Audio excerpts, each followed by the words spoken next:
नमस्कार, माझं नाव वल्लरी. माझ्या चॅनलमध्ये तुमचं स्वागत आहे. आजच्या व्हिडिओमध्ये आपण रिपोर्टेड स्पीचबद्दल जाणून घेणार आहोत. चला मग सुरू करूया. तुम्हाला पण असं नक्की वाटत असेल की आपण इंग्लिशमध्ये तेव्हा फ्लुएंट झालो जेव्हा आपण एखादं कॉन्व्हर्सेशन दुसऱ्याशी झालेलं किंवा एखाद्याने काही सांगितलेलं आपण दुसऱ्याला जाऊन इंग्लिशमध्ये सांगू शकलो तर आपण इंग्लिशमध्ये फ्लुएंट झालो असा आपला एक समज असतो. तर आपण एखाद्याशी झालेलं कॉन्व्हर्सेशन दुसऱ्याला सांगताना रिपोर्टेड स्पीच वापरतो. तर रिपोर्टेड स्पीच कधी कधी वापरतात. तर पहिल्यांदा तर एखादा व्यक्ती काय बोलला हे दुसऱ्याला सांगतो आपण, तेव्हा आपण रिपोर्टेड स्पीच वापरतो.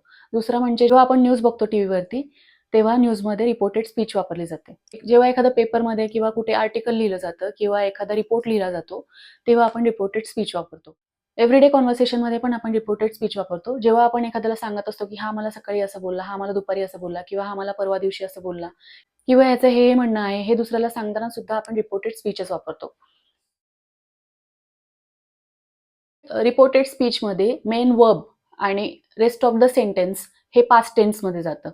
फॉर एक्झाम्पल मी इथे एक चार्ट देत आहे, तर तो चार्ट तुम्ही पाहिजे तर स्क्रीनशॉट काढून ठेवा. रिपोर्टेड स्पीचमध्ये जे मेन वर्ब आहे ते आणि रेस्ट ऑफ द सेंटेन्स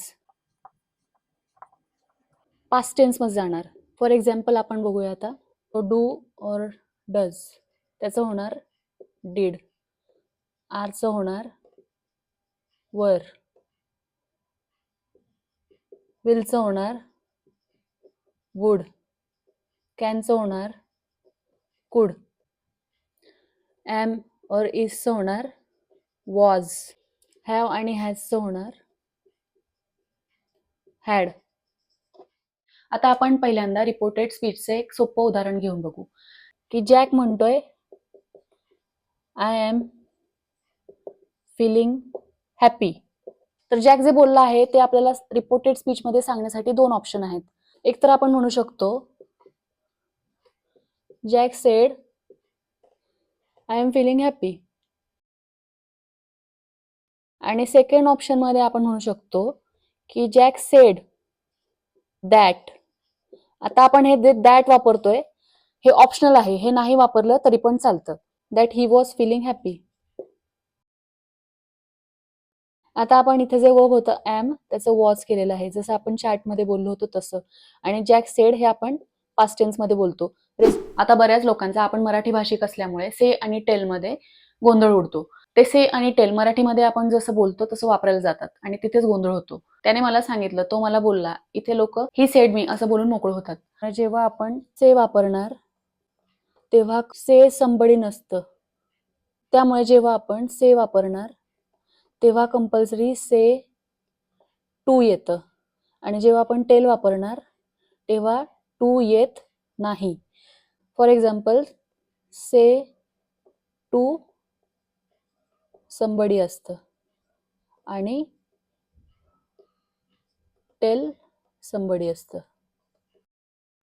इथं टेलच्या इथे टू वापरत नाही, पण इथे से नंतर टू वापरत आहोत, हे कंपल्सरी आहे.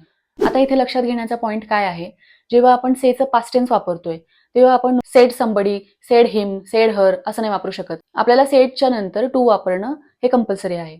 For example he said goodbye to me, ते आपण सेड वापरले म्हणून त्याच्यासोबत आपण टू वापरले. लक्षात घ्या, टेल समबडी येणार, टेल टू समबडी येणार नाही. For example jack told me he was out of station.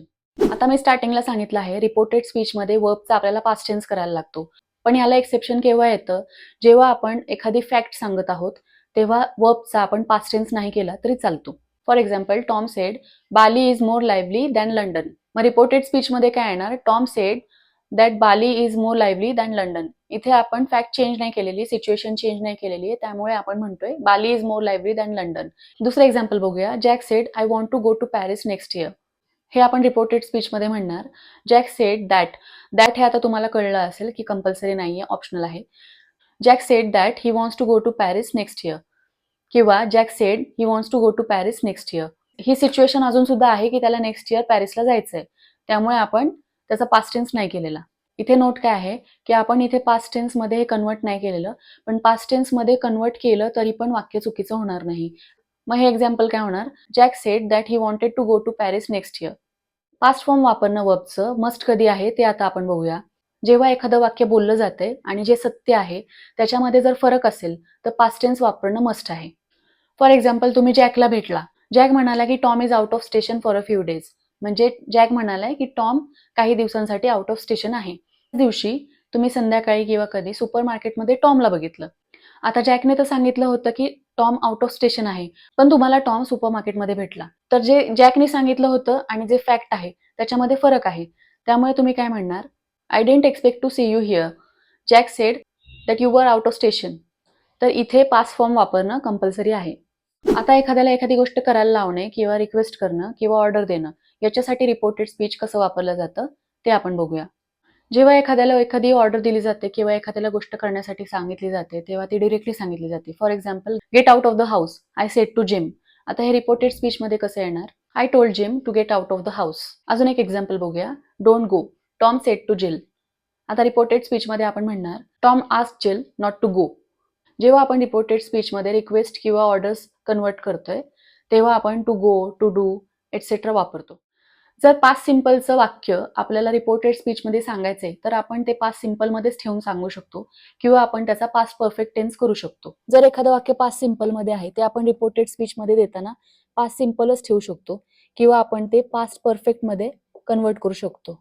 For example, Jack said I woke up feeling ill so I didn't go to work. आता आपण जेव्हा हे रिपोर्टेड स्पीचमध्ये आपण जेव्हा convert करणार तेव्हा आपल्याकडे एक ऑप्शन आहे की आपण हे पास्ट सिम्पल मध्ये ठेवू शकतो. तेव्हा आपण म्हणणार जॅक सेड दॅट. आता दॅट हे ऑप्शनल आहे. He woke up feeling ill so he didn't go to work. आता दुसरा ऑप्शन जो आहे ज्याच्यात आपण पास्ट परफेक्ट मध्ये आपण हेच वाक्य पास्ट परफेक्ट मध्ये जेव्हा आपण कन्वर्ट करतो तेव्हा आपण म्हणणार Jack said that he had woken up feeling ill so he hadn't gone to work. आपण पास्ट परफेक्ट मध्ये केलेलं आहे आणि हे आपण पास्ट सिम्पल मध्येच ठेवलेलं आहे. जर तुम्ही इंग्लिश शिकण्यामध्ये नवीन असाल तर मी रेकमेंड करेन की तुम्ही पास्ट सिम्पलची वाक्य जेव्हा रिपोर्टेड स्पीच मध्ये सांगता तेव्हा पास्ट सिम्पल मध्येच ठेवा. पास्ट परफेक्ट मध्ये करायला गेलं तर कॉम्प्लिकेटेड होईल. त्यामुळे तुम्ही पास्ट सिम्पल मध्येच ठेवा. तर आजच्या व्हिडिओमध्ये एवढीच माहिती. तुम्हाला काही शंका असतील तर कॉमेंट बॉक्समध्ये कॉमेंट करून मला नक्की कळवा. दिलेली माहिती जर आवडली असेल तर व्हिडिओ लाईक, शेअर आणि सबस्क्राईब करायला विसरू नका. धन्यवाद.